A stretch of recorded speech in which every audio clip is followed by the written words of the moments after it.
Hello, everyone. Welcome to Developing Palates. I'm Aaron Loomis coming to you from the Ventura Cigar Company studio. And with me today is Jiunn Liu and Seth Geis. How you guys doing? Pretty good. Doing well, man. Doing well. So today we are talking about the Foundation Tabernacle Havana Seed, Connecticut, number 142 Corona. Cigar is 5 1/4 by 46. Comes out of the Tabernacle Fernandez factory in Nicaragua. Wrapper is Connecticut Havana Seed number 142. Binder is Mexican San Andres, and the filler is from Nicaragua and Honduras.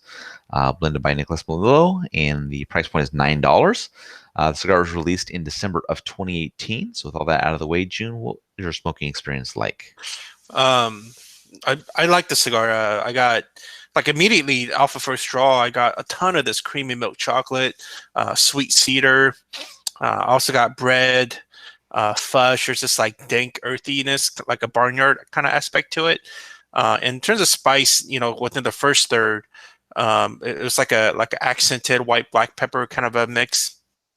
Um, in regards to pepper, there's definitely more pepper when you retrohale the cigar, like typically within any cigar, right? And there's also increased amounts of like chocolate and that creamy bread. Finish medium in length. That black white pepper mixture on the tongue, cedar earthiness, like a soil, dirt kind of a earthiness. Strength medium, body medium at the first third, and then the strength kind of kicked up to like a medium full within the remaining 2/3. And as the cigar kind of progressed, it still kind of kept that same profile. There's definitely more increase in spice that gets picked up on the second third. And then within kind of last third, I started getting this like it's like tannins that kind of hit your palate. Especially it's just kind of like cakes onto your palate. So it's like it's a kind of an odd sensation. I get a lot of that in like the one-offs that we smoked within all of those. So I got it in this as well. And in terms of spice, started kind of going towards the rear palate. It's trying to kind of towards the back of the throat. But the flavors are still good though. In terms of construction, I mean, there's really nothing to complain about. The burn was perfect. The draw was a little tight, but it was still really good. How about you, Seth? What was your smoking experience like? Yeah, I mean, the first third had a really nice intro. I was getting soft spices, really good stone fruit flavors, a little bit of chocolate, rich earth.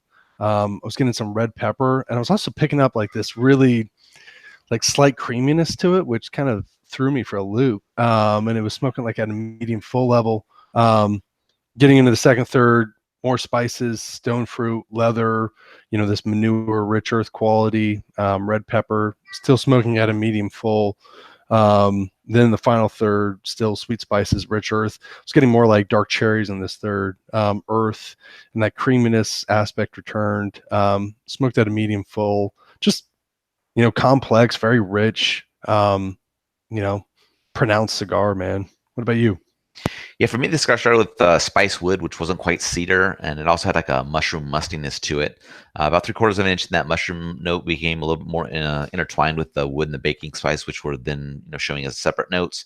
Retrohale had the baking spice up front, just allowed a little bit of wood to be detected in the background. Further in, the baking spice picks up a little bit.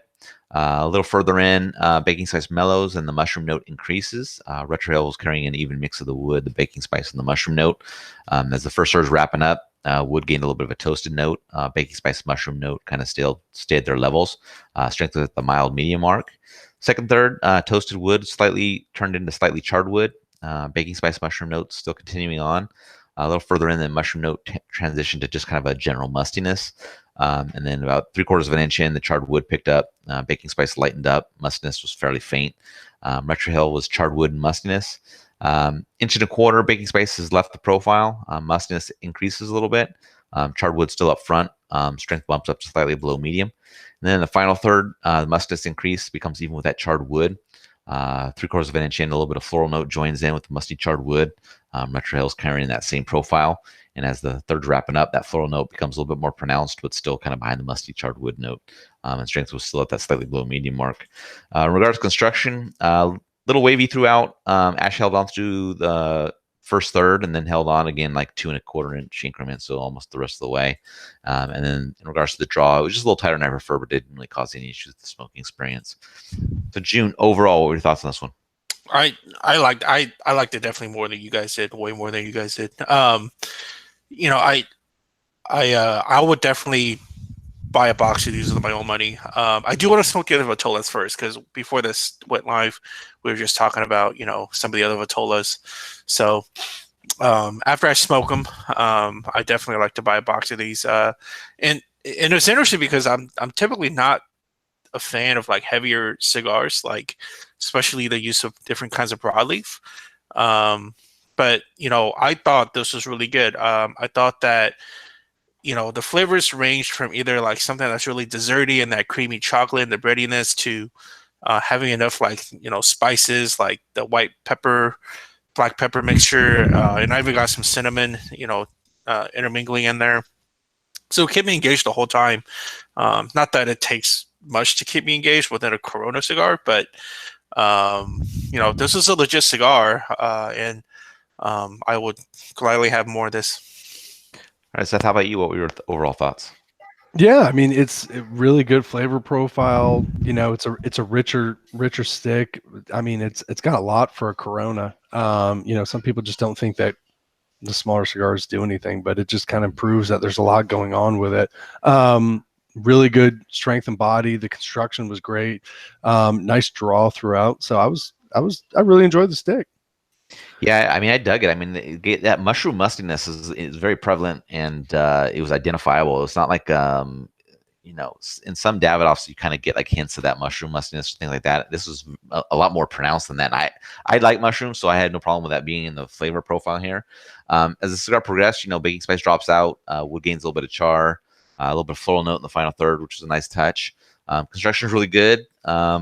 I think it's a really nice addition of the Tabernacle line. The cigar didn't wow me like it did Jiunn, but I still think it was a good cigar, and I have no problem smoking more of these. But like you said, Jiunn, and we were talking before, I'm very interested in trying some different Vitolas just to see kind of which one is the sweet spot for me in the line, because I do like Coronas, but I'm just curious to see if something with a little bit of a larger ring gauge, not too crazy, but just something a little bit bigger, how that would play with this profile. So it'll be interesting to see. So getting to the scores, Jiunn, you were at the top, 8.08. Seth was next at 7.27. Then I had a 6.57. So how do you think that matched up with your experience, Jiunn? It matched well. I mean, I give it two very goods within the flavor profile within first, second, and last third. It doesn't have much, so that should tell me something.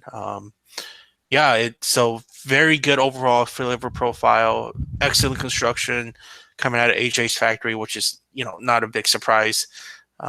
This is a winner. The 808 definitely is deserving. All right, 7.27, Seth. Yeah, I mean it's a really good stick. I think it's even going to age.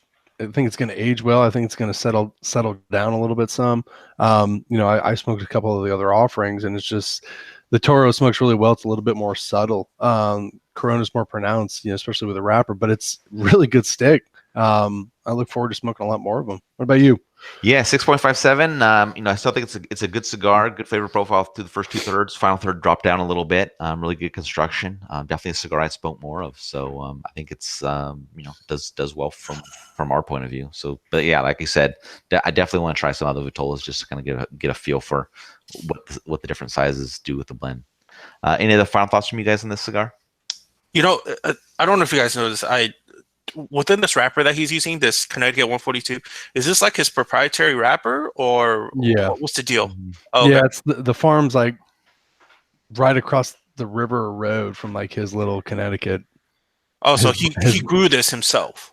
No, he didn't grow it. He didn't grow it, but the guy who grows it for him. He gets it. I see.